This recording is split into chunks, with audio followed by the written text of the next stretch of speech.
Okay, so we're going to look at coordinate grids today. This here is what we call a coordinate grid. And we plot points in it, which are called our coordinates. The very first thing we need to know is that this horizontal line here, this is called your x-axis. And this vertical line here, this is called your y-axis.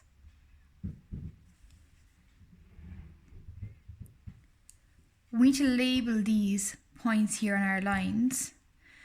The middle part here, this is called the origin. And where the x and the y-axis meet, that point there is 0, 0. And it's called the origin. We're going to start with 0 and we'll plot 1, 2, 3, 4, 5, 6, and 7.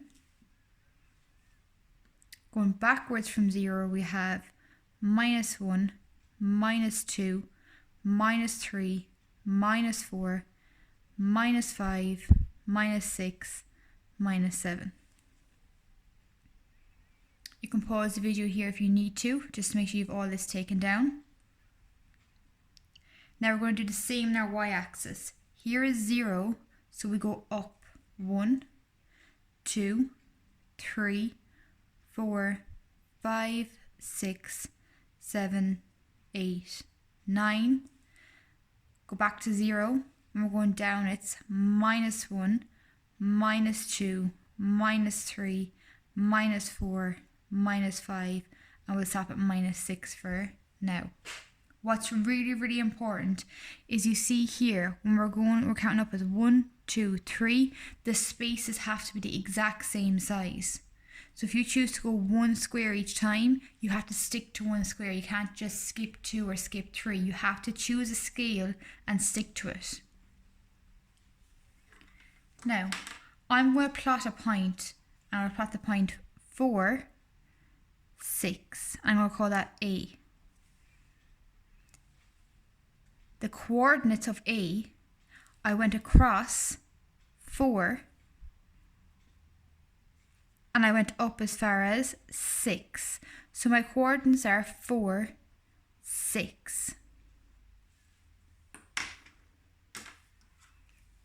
This here, number 4 is on the x-axis, so that's my x coordinate. And 6 is on the y-axis, so that's my y coordinate. So the x value always comes first.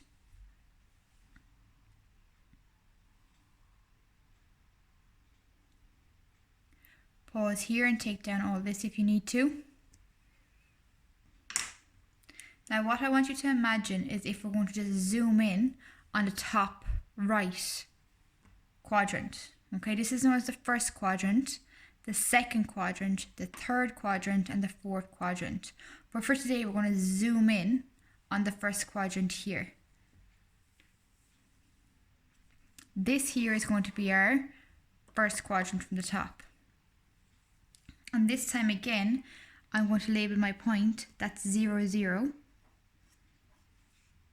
And I'm going to go up 1, 2, 3, 4, 5, 6, 7, 8, 9, 10, 11, 12, 13, 14, 15, 16 should be enough.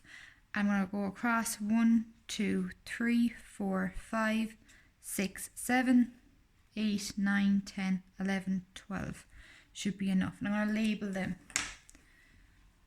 1, 2, 3, 4, 5, 6, 7, 8, 9, 10, 11, 12, 13, 14, 15, and 16.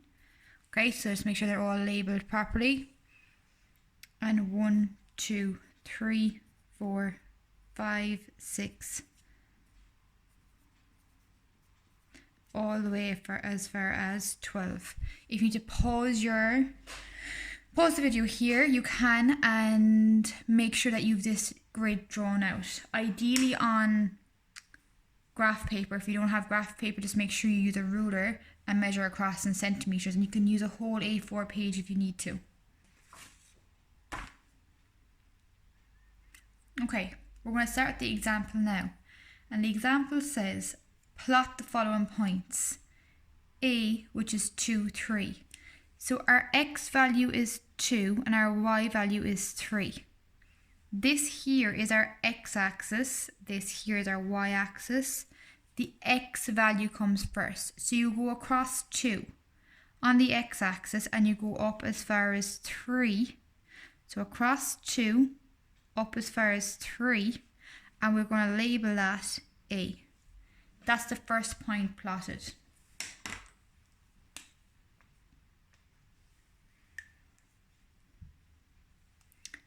Okay, B is across 5, that's our x value, across 5, and our y value is 10, so we go up as far as 10, which is here, and we label that B. Same again for C. We go across 2 on the x-axis and up 7 on the y. So across 2, up 7, which would be here, that's C. So I want you to plot them as your examples. Pause the video now and try to plot D, E and F yourselves.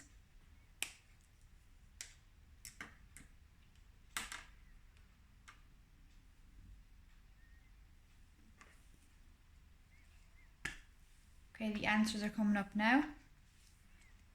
So D, we go is X and Y. So we go across 7 and up 4. So across 7, up as far as 4, and then we'll label that D. E is across 3, up 5, which is here, and I'm going to label that E. And the last one is across 10, up as far as 8. I'm going to label that F. Okay, pause here to make sure you can correct all your work.